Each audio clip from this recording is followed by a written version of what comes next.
All right, we're back. What we're doing, like we said, we talked about earlier about holsters, draw, getting that master grip.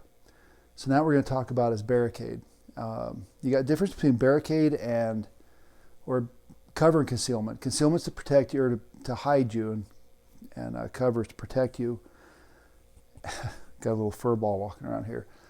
And what we're going to do is if you're in your house, you've cleared your house, somebody's in here, a store, wherever you're at, you're trying to work your way out of the place. If you have to use cover, you need to find some form of the building that's going to be the strongest.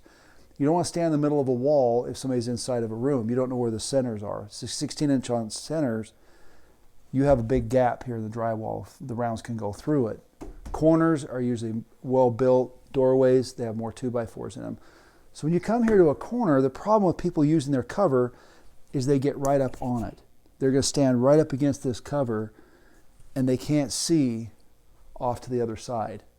It blinds them. As I told you before, that Dallas officer that got too close to that pillar, he had great protection, but he can only see one side of it. And the bad guy came around the back side of it, and that's when he got shot.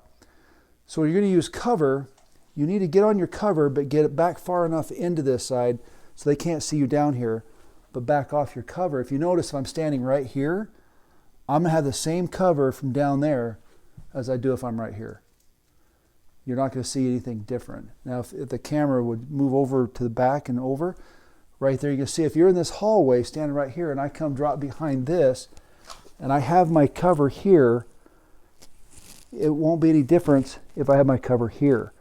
I can still see you in the same form and you can see me in the same.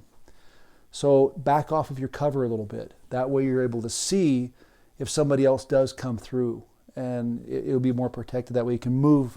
If you have to confront this and then somebody else comes this way, you can move to other cover and other places to defend yourself or your family.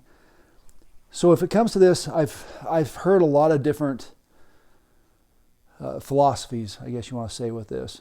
If I'm at this position, I'm back here, and I have my gun up, and I just lean out just enough to put my sights on target and shoot, I'm fine. Now say I'm on the opposite side and I've got to go with my offhand. If I'm in a position like this and you're going to be down the hallway, a lot of times people will say, stay with your strong hand. As you can see, for me just to come out just far enough to get my sights on target, compared to this, I've got my sights on target now. I just switched hands. That's all I did. If you notice, I'm a little further behind cover by switching hands. Even if it's an inch, that's an inch less of your body exposed. It doesn't matter. To me, I'd rather have more of me covered than exposed. So shooting from standing barricade, I don't want to get up here and put my hand against the barricade. I see a lot of law enforcement training. At my range, I've seen it quite a bit, and I had to put a stop to it. They put their hands right up against the barricade, and they put their weapon up thinking it's going to secure their shots, and it doesn't. They're just going for a score, but what it does, it puts you against a hard surface. You need to back off, and when you back off of this surface and you get as much cover as you can, you just lean out just enough to get on target and either put rounds on target or not. So if you're standing, this is a great type of barricade, a corner, behind a wall, behind some form of a brick fit, one of those brick walls or concrete walls, things like that is great.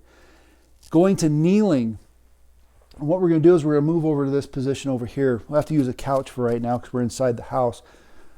I know we're starting to open up from the quarantine and everything, but still kind of using the house for quite a few things. Standing barricade, as I said, is great for if you're behind a pole, a tree, a wall, a corner. You can get up against these things and you can just back off a little bit and lean out. If you have to kneel behind some type of cover, imagine this is a small barrier, a rock wall, your car. And we talked about that earlier with a car. The best place in the car is the motor or the axles. If you stand behind a door, that you're not protected at all. Rounds will go right through that door. So if you're going to get behind your car, if somebody's in front of your vehicle and you weren't able, or a vehicle and you weren't able to make it away, you're at the back of the vehicle. You can still kneel down, but when you kneel down, a lot of people will come down to this position and come right up. You'll see it in movies, you'll see it, actually in live type police videos. There's a lot of times they'll just come up just like this, and the only thing covered is their body, the lower part of their body. This is all exposed.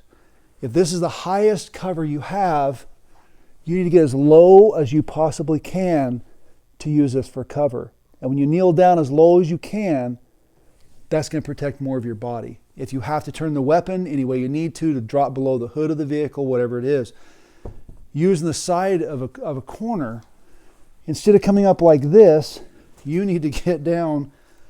You need to get down low. And if you're low, you will come out. Your body is covered by this protection, and you'll be able to come out and return fire. If you need to go prone, go prone. Remember, if you're going to use cover, get behind the cover. One of the greatest tools to use for training is get a piece of plywood and cut 3 tiers out of it. That way you can stand up and kneel and shoot over, drop down closer to a knee and shoot, drop to a knee and shoot, and then drop to prone and shoot. It gives you that stages at a range.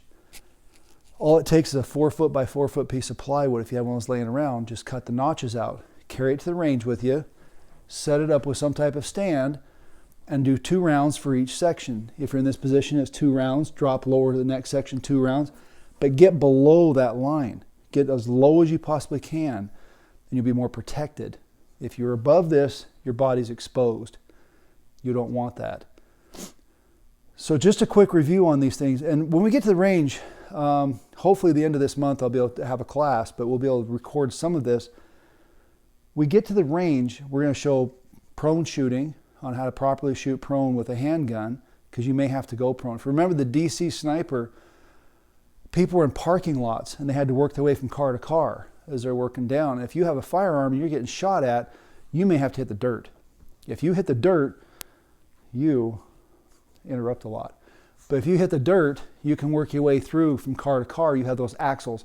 I'm also going to show you how to use a vehicle. If you are knocked down on the ground or have to be on the ground, how to use your feet on the tire instead of your face on the tire. Your feet on there, you can flip from side to side and see a lot more underneath that vehicle if somebody's moving. We'll show you how to shoot prone. We're probably going to have in our class, probably going to have some form of low crawling from cover to cover and have you fire in this class. If you're in the Idaho area, we're going to put these classes on hopefully once, maybe twice a month, if we can put them on throughout the entire summer months. So if you have any questions, please put them down there. If you have any comments or if you have any remarks that you don't agree with, please put them in there. But let me know of something that you would do that would make it better. Because like I said, everything I do, I learn from it. I learn from students. Sometimes they think further outside the box than I do. So remember, use cover. Concealment will hide you. Cover will protect you. Use the cover to your best of your ability. Cover more body.